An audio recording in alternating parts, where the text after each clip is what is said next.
کرنے والے کو مسلمان کہتے ہیں۔ جو بھی مسلمان اللہ کے اور اللہ کے رسول کے حکموں پر چلتا ہے تو وہ اللہ تعالیٰ کا لاڑیلا بن جاتا ہے، اللہ کا مطیع فرما بردار بن جاتا ہے، اور جو اللہ کا ہو جاتا ہے تو پھر اللہ تعالیٰ اسے دنیا آخرت میں کامیابی عطا فرماتے ہیں، عزتیں عطا کرتے ہیں، ہر طرح کی پریشانی سے، ذلت سے، رسوائی سے اللہ تعالیٰ محفوظ کرتے ہیں۔ اس لیے کہ اللہ نے جو کام دیا ہے وہ کام جو بھی کرتا ہے تو اللہ کے امان میں چلا جاتا ہے، اللہ کی حفاظت میں چلا جاتا ہے۔ تو لہذا دوستو اللہ کا شکر ہے ہم سب مسلمان ہیں، اس میں کوئی شک نہیں ہے ہمیں، لیکن اسلام کا مطلب یہ ہے کہ اللہ کی پوری اطاعت کرنا۔ ایسا نہیں ہے کہ ہمارے بس میں جو ہو، ہماری سمجھ میں جو آئے، ہماری عقل میں جو آئے، یا اور آگے چل کر ہماری جو خواہش ہو اس پر ہم عمل کریں گے، اور ہماری خواہش کے کوئی خلاف پڑتا ہے، ہماری عقل کے کوئی خلاف پڑتا ہے، ہماری سمجھ میں کوئی بات آتی نہیں ہے تو اس پر ہم عمل نہیں کریں گے، تو ایسا کرنے والے نام کے مسلمان ہوں گے، حقیقت میں مسلمان نہیں ہوں گے۔ اس لیے کہ مسلمان کا مطلب یہ ہے کہ وہ شروع سے لے کر آخر تک کی پوری زندگی اللہ کے حکموں کے تابع کرے، اور اس کا زندگی کا ہر عمل جو بھی وہ کام کرتا ہے وہ اسلام اور جو ہے اللہ کے نبی صلی اللہ علیہ وسلم کی شریعت کے تابع ہو، تو پھر چل کر جو ہے وہ حقیقت میں مسلمان بنے گا۔ جب بنے گا تو وہ ساری دنیا کے لیے نمونہ بنے گا، ہدایت کا ذریعہ اور جو ہے ہدایت کا سامان بنے گا۔ میرے محترم دوستو بزرگو، اللہ نے جو قانون انسانوں کے لیے اتارا ہے، جو ہدایت اللہ نے دنیا میں بھیجی ہے، وہ انسانوں کے لیے رحمت بنا کر بھیجی ہے۔ انسانوں کو کہیں اس میں تکلیف نہیں ہوگی، زحمت نہیں ہوگی، کوئی پریشانی نہیں ہوگی۔ پریشانی بس اس کی ہے کہ ہمارا نفس نہیں مانتا ہے، بقیہ دین آسان ہے۔ دین آسان ہے، ہم اپنے بچوں کو پہلے دن سے پڑھاتے ہیں الدین یسرن، دین آسان ہے، یہ ہمارے نبی کا فرمان ہے۔ اللہ کے نبی صلی اللہ علیہ وسلم فرما رہے ہیں کہ دین آسان ہے، اور ہم کہہ رہے ہیں کہ مشکل ہے۔ تو مشکل کس اعتبار سے؟ عمل کے اعتبار سے نہیں ہے، مشکل اس اعتبار سے کہ ہمارا نفس نہیں مانتا ہے، ہماری خواہش اس سے پوری نہیں ہوتی ہے۔ اس وجہ سے لوگ ہے نا دین کو مشکل سمجھتے ہیں، حقیقت میں دین آسان ہے، مشکل نہیں ہے، اور اتنا آسان ہے کہ ہر کوئی دین پر عمل کر سکتا ہے، چھوٹا بڑا، مالدار غریب، حاکم محکوم، شہری دیہاتی، پڑھا لکھا ان پڑھ، سب اس دین پر چل سکتے ہیں اور سب کامیاب ہوں۔ اللہ کے نبی صلی اللہ علیہ وسلم کے زمانے میں جو مسلمان ہوئے ان کو ہم صحابہ کہتے ہیں، اور صحابہ 100% کامیاب تھے، اور 100% وہ انسانیت کے لیے نمونہ تھے، اس میں ایک بھی ناکام نہیں ہوا۔ ہمارا عقیدہ ہے کہ صحابہ سب کے سب عدول ہیں، یعنی انصاف پسند ہیں۔ انہوں نے کوئی بات کہہ دی تو امت کے لیے وہ بات جو ہے رہبری کے لیے کافی ہے، اس کی تصدیق کے لیے کافی ہے کہ صحابی نے فرمایا ہے، معلوم ہو گیا کہ کسی صحابی نے کہا ہے، سچی بات ہے، تو اسے سارے مسلمان مان لیں، کیونکہ اللہ کے نبی کی صحبت میں رہ کر انہوں نے جو دین سیکھا تھا وہ دین پر 100% عمل کرتے، کسی میں سستی نہیں کرتے تھے، کسی کام میں آگے پیچھے نہیں کرتے تھے۔ اور آج ہمارے لیے دین مشکل اس لیے ہے اور دین سے فائدہ اس لیے نہیں ہو رہا ہے کہ ہم دین پر پورا آنا نہیں چاہتے، دین اپنی زندگیوں میں پورا لانا نہیں چاہتے۔ جب پورا آئے گا تو فائدہ ہوگا۔ مثال کے طور پر ایک آدمی بیمار ہے بہت سخت، اور ایک ماہر ڈاکٹر کہتا ہے کہ بھئی تمہاری بیماری انشاءاللہ اچھی ہو جائے گی، تو یہ دوائیاں تمہیں اس پابندی کے ساتھ اتنے دنوں تک لینے ہیں، اور اس میں یہ کام جو پرہیز کے میں بتا رہا ہوں ان سارے کاموں میں پرہیز کرنا ہے، پرہیز کی چیزوں میں احتیاط برتنی، کھانا نہیں ہے اور بچنا ہے، اور دوائیاں بہت پابندی سے کھانا ہے۔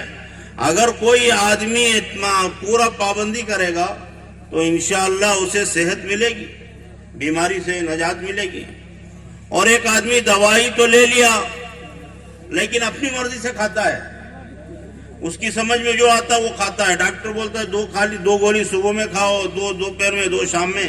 وہ کہتا ہے کہ میں ایک کھاؤں گا، صبح میں ایک کھاؤں گا، دوپہر میں 4 کھاؤں گا. تو اب اس کی مرضی سے کھائے گا. اب پرہیز کرنے کے لیے ڈاکٹر کہہ رہا ہے، وہ پرہیز نہیں کر رہا، وہ اپنی مرضی کا کھا رہا ہے.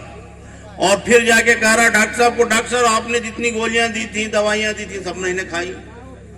کہ بھئی کیسے کھایا؟ صبح کے شام میں کھایا، شام کے صبح میں کھایا، دوپہر کے رات میں کھایا. میری مرضی تھی، دوائیاں کھانا تھا، میں نے کھا لی. پرہیز کیا کہ نہیں کیا؟ کہا کہ پرہیز میں نے تو کیا نہیں، کبھی کر لیا کبھی نہیں کیا. تو ڈاکٹر کیا بولے گا اس کو؟ تو آپ ایک ہفتہ نہیں، ایک مہینہ نہیں، آپ زندگی بھر بھی ایسا کھاؤ گے تو اچھے نہیں ہوگے، وہ دوا سے فائدہ نہیں ہوگا. تو یہ مثال ہے ہماری. اسلام دنیا میں انسانوں کو راحت پہنچانے، انسانوں کو کامیاب کرنے، انسانوں کو اللہ سے ملانے کے لیے آیا، اور ظلم و زیادتی سے، ہر طرح کی آفتوں سے بھئی اتنا انصاف پسند ہمارا دین ہے کہ آپ اگر اس کو پڑھیں گے تو دنیا حیرت میں پڑ جائے گی. آپ کے ہاں میں نے پڑھا تھا کسی اخبار میں، حیدرآباد میں شاید کوئی غیر مسلم فوجی اپنے فوجی کے جنازے میں گیا، غیر مسلم گیا. وہ جا کر دیکھا کہ مسلمان کو کیسے جو ہے دفن کرتے ہیں. تو وہ شروع سے آخر تک ساتھ تھا. تو دیکھا اس نے کہ بھئی یہ لوگ نہلا رہے ہیں، دھلا رہے ہیں، کفن پہنا رہے ہیں اور نماز پڑھ رہے ہیں، اور پورے کا پورا مجمع اتنے ادب احترام سے ان کو لے جا کر قبر میں اتار رہا ہے. وہ سب منظر دیکھ کر وہ جو ہے اسی وقت مسلمان ہو گیا کہ اتنا پاک مذہب مرنے والے کے ساتھ یہ اتنا لحاظ کرتے ہیں دوسروں کے مقابلے میں. ایسے ہی اسلام کا ہر عمل ایسا ہے جو آدمی دیکھتا ہے اس سے متاثر ہوئے بغیر نہیں رہتا. لیکن دیکھے کون؟ اسلام کتابوں میں نہیں دکھتا، بیانوں میں نہیں دکھتا. کہیں جو ہے مسجد میں آپ لگاتے ہیں نا، کیا ہو ٹوکرے لگا دیتے ہیں، قرآن کی آیتیں لکھ کر معلوم نہیں کیا کیا لکھ کے لگا دیتے ہیں، اس میں اسلام نہیں دکھتا. اسلام اگر دیکھنا ہو تو یہ 5-6 فٹ کے انسان میں نظر آتا ہے. وہ انسان اپنے اندر فٹ کر لے اسلام کو تو پھر وہ چلتا پھرتا اسلام ہے. دنیا دیکھے گی تو کہے گی کہ دیکھو یہ مسلمان ہے، یہ اسلام پر چلنے والا ہے، یہ سچ بولتا ہے، یہ امانت داری کا معاملہ کرتا ہے، اس کی نگاہیں بھٹکتی نہیں ہیں، اس کے ہاتھوں سے کسی پر زیادتی نہیں ہوتی، اس کے قدم کبھی ادھر ادھر نہیں جاتے. تو یہ کتنا اچھا معاملہ کرتا ہے، کبھی کسی کو جھوٹ نہیں بولتا، کسی کو دھوکہ نہیں دیتا، تو پوری امانت داری کے ساتھ معاملہ کرتا. اگر مسلمان ہو تو ایسا ہو. دوستو، مسلمانوں کے معاملات میں غیر مسلموں کو یقین تھا کہ مسلمان کسی کو دھوکہ نہیں دیتا، اور کوئی بات کر دیتا ہے تو بات بدلتا نہیں. دشمن کے مقابلے میں بھی مسلمان بات نہیں بدلتا. عمر بن عبدالعزیز رحمۃ اللہ علیہ کے زمانے میں مسلمان ایک علاقہ فتح کر لیے. وہاں کے لوگوں نے حضرت کے پاس آدمی بھیجے کہ آپ کے لوگوں نے ہمارے ملک میں، ہمارے شہر میں جو قبضہ کیا ہے وہ آپ کے اسلامی اصول کے خلاف کیا ہے. آپ کے ہاں تو یہ شرائط ہیں کہ پہلے آپ دعوت دیتے ہیں، اسلام کی تعلیم ترغیب دیتے ہیں کہ قبول کر لو، نہیں تو دوسری صورت ہے کہ ٹیکس ادا کرو، جزیہ دو. بعد میں جو ہے ترغیب دینے کے بعد میں آپ حملہ کرتے ہیں، قبضہ کرتے ہیں. لیکن تمہاری فوج ہمیں کچھ بتائے بغیر ہمارے شہر میں داخل ہو گئی. تو یہ بات پہنچی حضرت کے پاس. تو عمر بن عبدالعزیز رحمۃ اللہ علیہ بھیجے، بھائی جا کر تحقیق کرو کہ وہ صحیح ہے کہ غلط ہے. تو معلوم ہوا ایسے ہی ہوا کہ بغیر بتائے فوج اسلامی اندر چلی گئی. تو حضرت نے حکم دیا کہ ایسا ہو تو سب باہر آ جاؤ، سب واپس آؤ، پھر جو اسلامی اصول ہے وہ بتاؤ، پھر جانا. ساری کی ساری فوج جو پورے کا پورا شہر فتح کر لی تھی اور وہ واپس آ گئی. تو لوگوں نے کہا کہ بھئی ہم لڑیں گے بھی تو ہاریں گے ہی، ہم تمہارے تابع رہیں گے، تم آ جاؤ ہمارے ملک میں قبضہ کر لو، ہم پر حکومت کرو. تو اسلام ساری انسانیت کو پیغام دیتا ہے کہ کسی کے ساتھ اس میں دھوکہ نہیں ہوتا، کسی کے ساتھ زیادتی نہیں ہوتی اور مہربانی ہی مہربانی ہے، ہر ایک کے ساتھ رحمت. کہ اللہ کے نبی کو رحمت بنایا اللہ نے، تو اللہ کا دین بھی تو رحمت ہے. اللہ کے نبی دین لے کر آئے تو اللہ کے نبی جو پیغام لے کے آئے وہ بھی رحمت ہے. اور اس پیغام کو لے کر چلنے والے کیا انسانوں کے لیے زحمت بن جائیں گے؟ تو وہ بھی رحمت بنیں گے دنیا میں. جہاں جہاں مسلمان ہوں گے وہاں گویا انسانیت کی ہمدردی خیرخواہی ہوگی. لوگ امید رکھیں گے کہ بھئی ہم مسلمان ہیں، ہمارے کام آئے گا، ہمارے سخت دنوں میں، ہماری پریشانیوں میں، ہماری کسی مصیبت میں یہ ہمارے کام آئے. تو ایسے مسلمان ہوا کرتے تھے. حضرت عمر رضی اللہ عنہ کے پاس ایک شہزادہ قیدی بن کے آیا جو مسلمانوں کو بڑا ستاتا تھا، تکلیفیں دیتا تھا. اب اسے یقین تھا کہ مجھے مار دیں گے، قتل کر دیں گے. تو عمر رضی اللہ عنہ کے سامنے بیٹھا. اب وہ پریشان تھا. تو جب پریشانی کا اظہار ہوا تو حضرت نے پوچھا کیا بات ہے، کیا ہے؟ مجھے تو مارو گے، میں تو مروں گا، لیکن مجھے پانی پینا ہے، میں پانی کی پیاس لگی ہے، پانی پینا چاہتا ہوں. ٹھیک ہے پانی پی لو. تو ان کو پانی پیالے میں لا کر دیا گیا. تو وہ پانی ہاتھ میں رکھ کر جو ہے ایسے ہی بیٹھا رہا، گھبرائے، پریشان. تو حضرت نے کہا کہ بھی پانی پی لو، کیوں گھبراتے ہو؟ اس نے کہا کہ مجھے تو ڈر ہے، میں پانی پینے سے پہلے کہیں قتل نہ کر دیا جاؤں، مجھے مار نہ دیا جائے. تو حضرت نے کہا کہ نہیں، تم جب تک یہ پانی نہیں پیو گے تم کو ہم کچھ نہیں کریں گے، ماریں گے نہیں. جب حضرت نے یہ بات کہی تو اس نے فوراً پانی نیچے ڈال دیا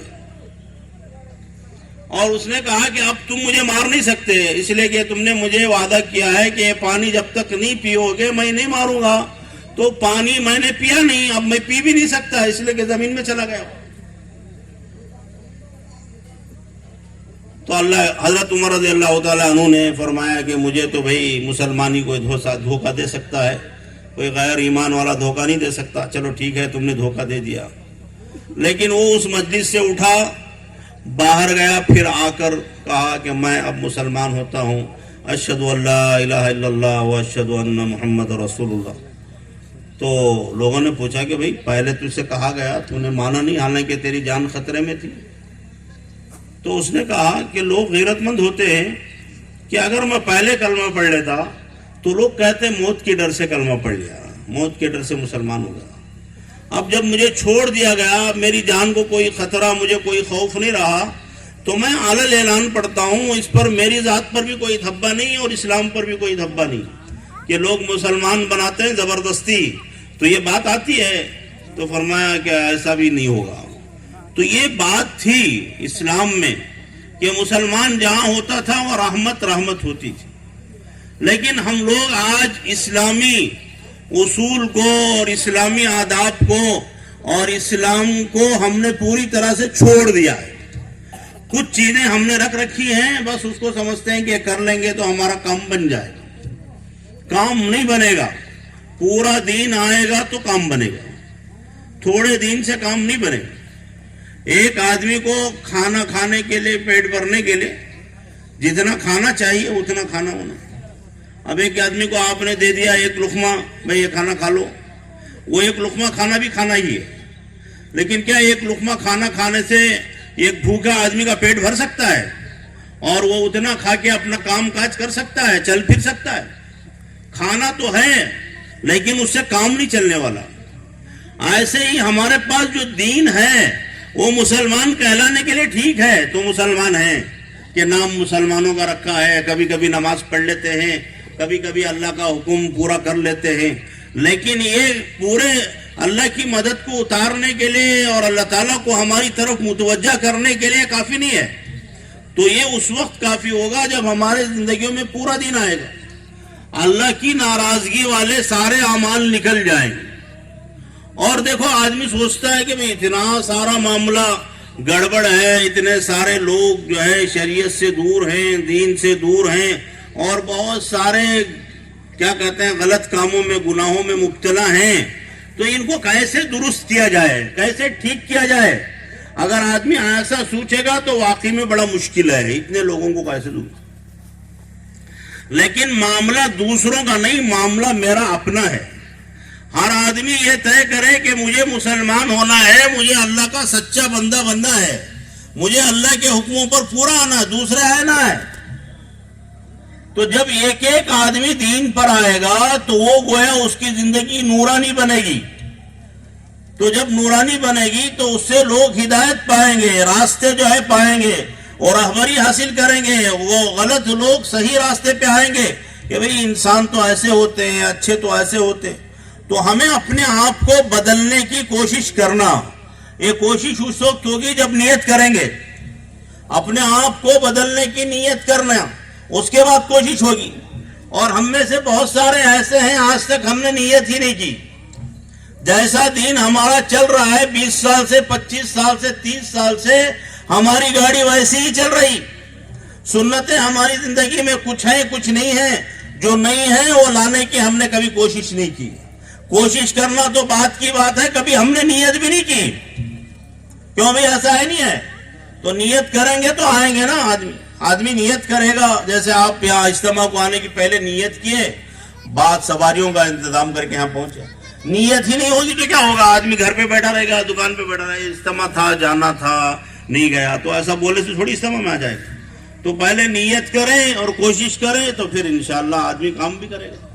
تو اس لیے دوستو ہمیں یہ اجتماعات ہمیں دین پر لانے کی ترغیب کے لیے، یہ کوئی رسم نہیں برکت کے لیے کہ بھئی چلو سب جمع ہو گئے، سال کو ایک مرتبہ ہم مظاہرہ کر دیں گے اجتماع کر کے کہ دیکھو بھی ماشاءاللہ کتنے مسلمان جمع ہو گئے. تو یہ دکھانا نہیں ہے. دکھا کے کیا کریں گے؟ کس کو دکھائیں گے؟ بھئی اللہ تو ہمیں دیکھ رہا ہے. ہمیں اجتماع کریں گے تو ہی اللہ دیکھے گا کیا؟ ہمیں دنیا کو دکھانا نہیں ہے ہمارا کوئی کام. دنیا کو دکھانا ہو تو ٹھیک ہے، دکھا لو، اس سے کچھ ہونے والا نہیں. اگر اللہ کو دکھانا ہے تو پھر اللہ تو دیکھ رہا ہے. ہم اکیلے تھے تب بھی دیکھ رہا تھا، ہم اجتماع میں آئے ہیں تب بھی دیکھ رہا ہے، ہم اجتماع سے واپس جائیں گے تب بھی دیکھ رہا ہے. اجتماع کے نام سے لوگ گھر سے آئے، دکان سے آئے، فیکٹری سے آئے، بیوی بچوں کو چھوڑ کر آئے، اجتماع جا رہا ہوں اجتماع جا رہا ہوں. اب جا کر دیکھو بازار میں پھر رہے. تو کیا یہ بازار کا نام اجتماع ہے کیا؟ تو یہ دھوکہ ہے. تو ایسے جو ہے نام آدمی کچھ بھی دے لے، کام جب تک صحیح نہیں ہوگا وہ کام صحیح نہیں ہوگا.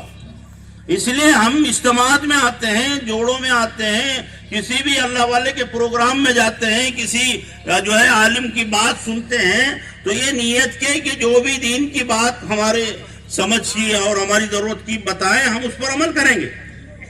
اور ایک ایک آدمی عمل کرے گا تو ایک ایک آدمی جو ہے لوگوں کی ہدایت کا ذریعہ بنے گا. اور اس میں کوئی بڑی قابلیت کی اللہ کو ضرورت نہیں ہے کہ بھئی یہ فلاں گھرانے کا آدمی ہے، بڑا آدمی ہے، بڑا عالم ہے، بہت وہ کرے گا تو نہیں. ایک چھوٹا فقیر بھی دین پر آئے گا تو اللہ اس سے بھی کام لے گا. ایک غریب آدمی دین پر آئے گا تو اللہ اس سے بھی کام لے گا. لیکن دین پر آنا ضروری.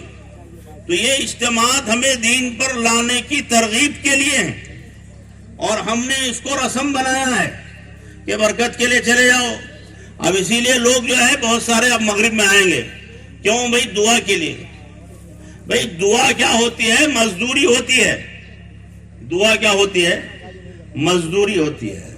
مخ العبادہ، عبادت کا خلاصہ ہوتا ہے، اللہ سے لینے کے لیے ہم عبادت کرتے ہیں.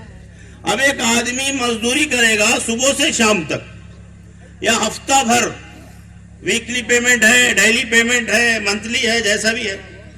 اب وہ صبح سے شام تک مزدوری کرے گا تو شام میں اس کا جو ہے مالک اسے مزدوری دے گا. اب ہماری طرح کوئی عقل مند آ کے کہے کہ بھئی مزدوری تو شام میں ملتی ہے، چلو شام میں چلے جائیں گے، تو صبح سے کام میں تو نہیں آئے، اور شام میں مزدوری تقسیم ہونے کے وقت آگے کہے کہ میں بھی آ گیا ہوں مجھے بھی دو. کیوں بھئی ملے گا؟ تو ہم لوگ جو ہے رسم بنائیں دعا میں چلے جائیں گے. دعا میں، ارے دعا تو تب ہوگی جب کام کریں. آپ نماز پڑھ کے دعا کی جاتی ہے نا، پوری نماز 2 رکعت 3 رکعت 4 رکعت پڑھ کے آخر میں دعا کرتے ہیں امام صاحب. ہم نے دعا بھی امام کے حوالے کر دیا ہے کہ ہم نے آپ کو تنخواہ دی ہے، امام بنایا ہے، ہمارا سارا کام آپ ہی کرو، ہم پیچھے کھڑے رہیں گے، دعا بھی اللہ سے نہیں مانگیں. تو بہرحال تو ایک آدمی نماز نہیں پڑھا، 3 رکعت کی، 4 رکعت کی، 2 رکعت کی، اور دعا کے وقت میں آ کے جو ہے آمین آمین کرنے لگا، تو کیا نماز ہو جائے گی اس کی؟ کیوں بھی اس کی دعا قبول ہو جائے گی. پوری نماز پڑھ کے دعا مانگے تو پھر وہ دعا ہے, وہ اللہ کو جو ہے متوجہ کرے گی کہ میرا بندہ میرا حکم پورا کیا, میرے سامنے جھکا, عبادت کیا, اب عاجزی کر رہا ہے, اپنی حاجتیں رکھ رہا ہے, مانگ رہا ہے, تو دو. اب ہم جو اجتماع سال بھر کوشش کر کے محنت کر کے 2 دن کا رکھتے ہیں, اور اجتماع میں آنے والے آتے ہیں دعا میں. کیا مطلب کہ تم سب محنت کر کے رکھو, ہم اللہ سے لے کے جائیں. تو دوستو, آدمی کام کرے گا تو اللہ دیں گے, اور اللہ یہ نہیں دیکھتے کہ کون گھرانے کا, کون آدمی, فلاں نہیں. اللہ کے پاس کوئی رشتہ نہیں ہے. اللہ کے پاس جو سب سے اونچا درجے کا رشتہ ہے وہ بندگی کا رشتہ ہے. بندہ ہونا اللہ کا یہ سب سے اعلیٰ ترین درجہ ہے. اللہ تعالیٰ نے ہمارے نبی صلی اللہ علیہ وسلم کو معراج پر بلایا. یہ اتنا بڑا اعزاز ہے, دنیا میں کسی کو نصیب نہیں ہوا. اللہ نے اتنا بڑا اکرام, جبرائیل کو بھیجا سواری دے کر, مکہ مکرمہ سے بیت المقدس لے گئے. وہاں سارے انبیاء کو اللہ نے جمع فرمایا. سارے انبیاء وہاں جمع تھے تو ہمارے نبی جا کر سب کی نماز پڑھ, سب کو نماز پڑھائی. نماز پڑھانے کے بعد پھر اوپر آسمانوں پر گئے. ایک ایک آسمان پر باقاعدہ دستک دیتے تھے. وہ فرشتے نگران پوچھتے تھے کہ کیا ان کو بلایا گیا؟ ہاں بلایا گیا. تو پھر بلا کر وہ ان کا استقبال کرتے تھے. پھر جو ہے آگے جاتے تو 7واں آسمان پر چلے گئے. پھر آگے سدرۃ المنتہا. پھر جبرائیل علیہ السلام نے کہا اس کے آگے اور آپ کو جانا ہے, مجھے نہیں جانا ہے, آپ آگے بڑھ جاؤ, اللہ نے آپ کو بلایا ہے. تو آپ اکیلے آگے چلے گئے اللہ تعالیٰ کے پاس, بالکل قریب ہو کر اللہ تعالیٰ سے باتیں. تو اتنا بڑا اعزاز اللہ نے عطا کیا. اور اللہ تعالیٰ اپنے نبی کو آسمانوں پر بلا رہا ہے اور پورے نبیوں کو دکھا رہا ہے, اور ان کا اعزاز ہو رہا ہے, اکرام. پورے آسمانی فرشتے, پورے جنت کے فرشتے, پورے جہنم کے فرشتے, سارا عالم آپ کو دیکھ رہا ہے کہ آپ کا اعزاز اکرام ہو رہا ہے. لیکن اللہ کیا نام سے پکار رہا ہے؟ اور اللہ خود ہی کہتا ہے کہ آپ کا نام احمد بھی ہے, آپ کا نام محمد بھی ہے, اور بہت سارے نام آپ کے ہیں. لیکن اللہ تعالیٰ فرماتا ہے سبحان الذی اسری بعبدہ, کہ پاک ہے وہ ذات جس نے رات میں اپنے بندے کو لے گیا. عبد فرمایا تو علماء کہتے ہیں کہ عبد سے بڑا اعزاز انسان کے لیے کوئی نہیں ہے اللہ کے پاس. بندہ بن جانا, تو بندہ بن جانا یہ سب سے بڑا اعزاز اور سب سے بڑی عزت کی چیز ہے اللہ کے پاس. جو اللہ کا ہو گیا وہ اللہ کا بندہ ہے. تو لہذا میرے محترم دوستو بزرگوں, ہمیں اللہ کے بندے بننا ہے. تو بندگی کریں گے تو بندے بنیں گے. جس وقت جو حکم اللہ کا لگا ہے اس کو پورا کریں گے تو بندے بنیں گے. ہماری مرضی کا کام تو ہم نے کر لیا اور ہماری مرضی کے خلاف بڑا تو چھوڑ دیا. یعنی ہماری خواہش کی جگہ تو ہم لاکھوں کروڑوں روپے برباد کریں گے, لیکن اللہ کے دین کے لیے, اللہ کے لیے کچھ دینا ہو تو ہماری جان نکلتی ہے, کیونکہ ہمارا رشتہ تعلق اللہ سے نہیں ہے. ہم غلامی اللہ کی کرنے کا دعویٰ تو کرتے ہیں لیکن غلامی اپنے نفسوں کی کر رہے ہیں. تو اس لیے دوستو, ہم جو عمل کرتے ہیں وہ سب لکھا ہوا ہے, یہ چھپتا نہیں ہے. دنیا والوں کو آپ بدل کے بول سکتے ہیں, نہیں میں ایسا کیا تھا, ایسا کیا تھا, ایسا کیا تھا, لیکن اللہ کو آپ کیا بولیں گے؟ اللہ کے پاس تو ہمارے جانے سے پہلے یہ فرشتے ہیں نا, ہمارا نامہ اعمال لے جا کے رکھ دیتے ہیں کہ اللہ تیرے اس بندے کا یہ نام اعمال ہے. جب ہمیں بلایا جائے گا کہ بھئی فلاں کے بیٹے فلاں آؤ, تو ہمارے ساتھ کے فرشتے بھی آئیں گے, وہ ہمارے نام اعمال لے کے آئیں گے. ہمارے اچھائیاں لکھا ہوا ایک فرشتہ وہ اچھائیوں کا اعمال نامہ نیکیوں کا لائے گا, اور ایک گناہوں کا اعمال نامہ لے کے آئے گا. اور اللہ تعالیٰ فرمائیں گے میرے بندے کہ دیکھ یہ تیرے اعمال ہیں, تو نے دنیا میں کیا, جب سے جو ہے ہوش سنبھالا اس وقت سے لے کر تیری زندگی کے آخری سانس تک جو تو نے کیا. کیا مطلب؟ جو تو نے دیکھا, وہ دیکھنا نیکی تھی تو نیکی میں لکھا گیا, وہ دیکھنا گناہ تھا تو گناہوں میں لکھا گیا. جو تو نے بولا, تیرا ہر لفظ لکھا ہوا ہے, وہ بولنا نیکی کیا تھا, اچھا تھا, کسی کی خیر خواہی میں تھا, اللہ کی حمد و ثنا میں تھا, تو وہ نیکی لکھی ہوئی ہے. اور اگر تو نے زبان سے غلط بات کہی، فضول بات کہی، کسی کی غیبت کی اور کسی کی چغلی کی، کسی کی جو ہے ایذا رسانی کی، کسی کی عزت نکالی، کسی کی جو ہے کیا کہتے ہیں بے حرمتی کی، وہ زبان سے نکلنے والا ہر لفظ اس میں یا تو نیکی کا ہوگا یا تو گناہ کا ہوگا، بیچ کا کوئی دفتر نہیں ہے. تو یہ فرشتوں کے پاس کوئی رب بک نہیں ہے، یا تو نیکی لکھیں گے یا تو گناہ لکھیں گے، بیچ کا کوئی نہیں ہے اس میں. اور ہم حساب کر لیں ہم نے جو جو کیا ہے، ہاتھ ہمارے جو بھی حرکت کیے ہیں یا تو نیکی میں کیے ہوں گے یا تو گناہ میں کیے ہوں گے. ہماری آنکھ جہاں بھی اٹھی ہوگی یا تو صحیح دیکھی ہوگی یا تو غلط دیکھی ہوگی. ہمارے کان جو بھی سنے ہوں گے یا تو صحیح سنے ہوں گے یا تو غلط سنے ہوں گے. ہمارے قدم جب بھی اٹھے ہوں گے تو ہر قدم لکھا گیا ہے. وہ قدم یا تو گناہوں کی طرف چلا ہوگا یا تو نیکی کی طرف چلا ہوگا. نیکی کی طرف اٹھنے والا ہر قدم نیکیوں کو بڑھاتا ہے، درجات کو بلند کرتا ہے، گناہوں کو بخشواتا ہے. جیسے مسجد کی طرف آنے والا ایک ایک قدم آدمی کے نام اعمال میں ایک ایک نیکی لکھواتا ہے، ایک ایک اس کا گناہ معاف کرواتا ہے اور ایک ایک درجہ اس کا جنت میں بلند کراتا ہے. مسجد کی طرف آنے والا قدم اگر وہی قدم کسی گناہ کی طرف جا رہا ہے، ناچ گانے کی محفل میں جا رہا ہے، ایسی فضول بے حیائی کی مجلسوں میں جا رہا ہے، ایسے عیاشی کی جگہ جا رہا ہے یا کسی کو تکلیف دینے کے لیے جا رہا ہے، تو وہ ہر قدم لکھا جا رہا ہے. ہم سمجھ رہے ہیں کوئی دیکھ نہیں رہا ہے، لیکن اللہ کے فرشتے لکھ رہے ہیں. آج تک ہم نے مسجد کو آتے ہوئے کبھی ہمیں پتہ ہی نہیں ہوگا 10 سال سے ہم اپنے گھر سے مسجد کو آ رہے ہیں کتنے قدم رکھ کے آتے ہیں. کیوں بھی کوئی حساب ڈالا؟ کسی کے ہاں حساب ہے؟ لیکن ہر دن کے ہمارے قدم، ہر نماز کو آنے والے ہمارے فرشتے لکھ رکھے ہیں کہ 50 قدم میں آئے کہ 100 قدم میں آئے، کتنے قدم آپ رکھ کے آئے، وہ ہر دن کے لکھے ہوئے، ہر نماز کے لکھے ہوئے. تو اس لیے دوستو، دین اس کا نام نہیں ہے کہ ہم نے نام رکھ لیا، ہم نے صورت بنا لی، ہم نے کپڑے جو ہے دینداروں کے پہن لیے. نہیں، دین جو ہے پوری زندگی بدلنے کا نام ہے، پوری زندگی بدلنے کا نام ہے. ہر چیز بدل جانا چاہیے. مسلمان کا بولنا بدل جانا چاہیے، دیکھنا بدل جانا چاہیے، سوچنا بدل جانا چاہیے، مسلمان کے جذبات بدل جانا چاہیے، مسلمان کا مال دولت کمانے کا طریقہ بدل جانا چاہیے، خرچ کرنے کا راستہ بدل جانا چاہیے. ساری چیزیں بدل جائیں تب جا کے ہم مسلمان ہوں. ایسا نہیں کہ ہم غیروں کے راستے پر تو چلتے رہیں اور نام ہم بھی جو ہے رکھ لیں عبد الرحمن، تو اس سے کام نہیں چلنے والا. تو یہ اجتماعات ہیں ہمیں دین کی طرف لانے کے لیے. اللہ سے جو دوری ہو گئی ہے وہ دوری ختم کر کے واپس اللہ کی طرف آنے کے لیے. اسی کا نام توبہ ہے. توبہ واپس لوٹ کر آنا. یعنی ہم اللہ کو چھوڑ دیے تھے، گناہوں میں مبتلا ہو گئے تھے، اللہ کی ناراضگی والے اعمال میں تھے، احساس ہوا کہ اللہ میں نے غلطی کی، معاف کر دے، میں واپس آ رہا ہوں، میں توبہ کر رہا ہوں. کیا مطلب؟ میں واپس آ رہا ہوں تو مجھے معاف کر دے. اللہ کہتا ہے جو توبہ کرے گا ہم معاف کر دیں. تو لہذا میرے محترم دوستو بزرگوں، تو سب اجتماع میں آنے والے طے کرو کہ میری زندگی کو مجھے بدلنا ہے، میرے گھر والوں کی زندگی کو مجھے بدلنا ہے.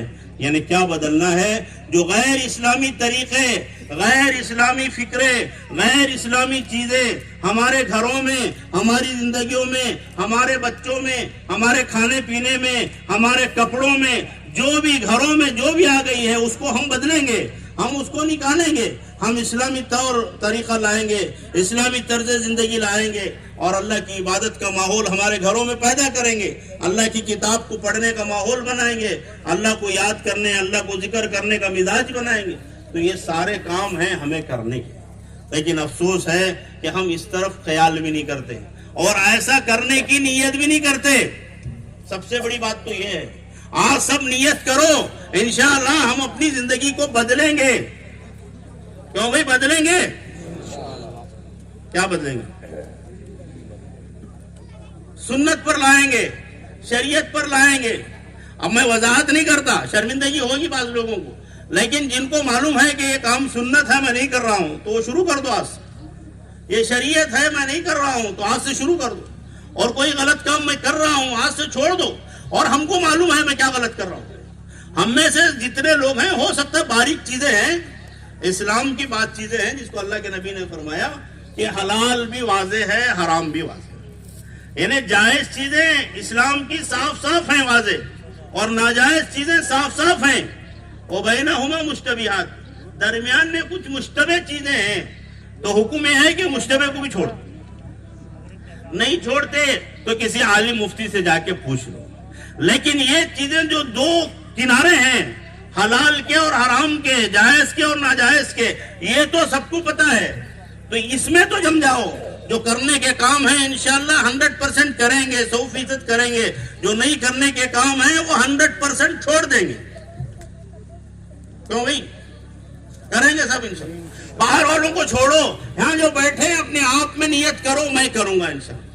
اللہ مجھے بھی سنت پر پوری طرح سے عمل کرنے کی توفیق دے اور اللہ تعالیٰ کی صحیح عبادت کرنے کی توفیق دے.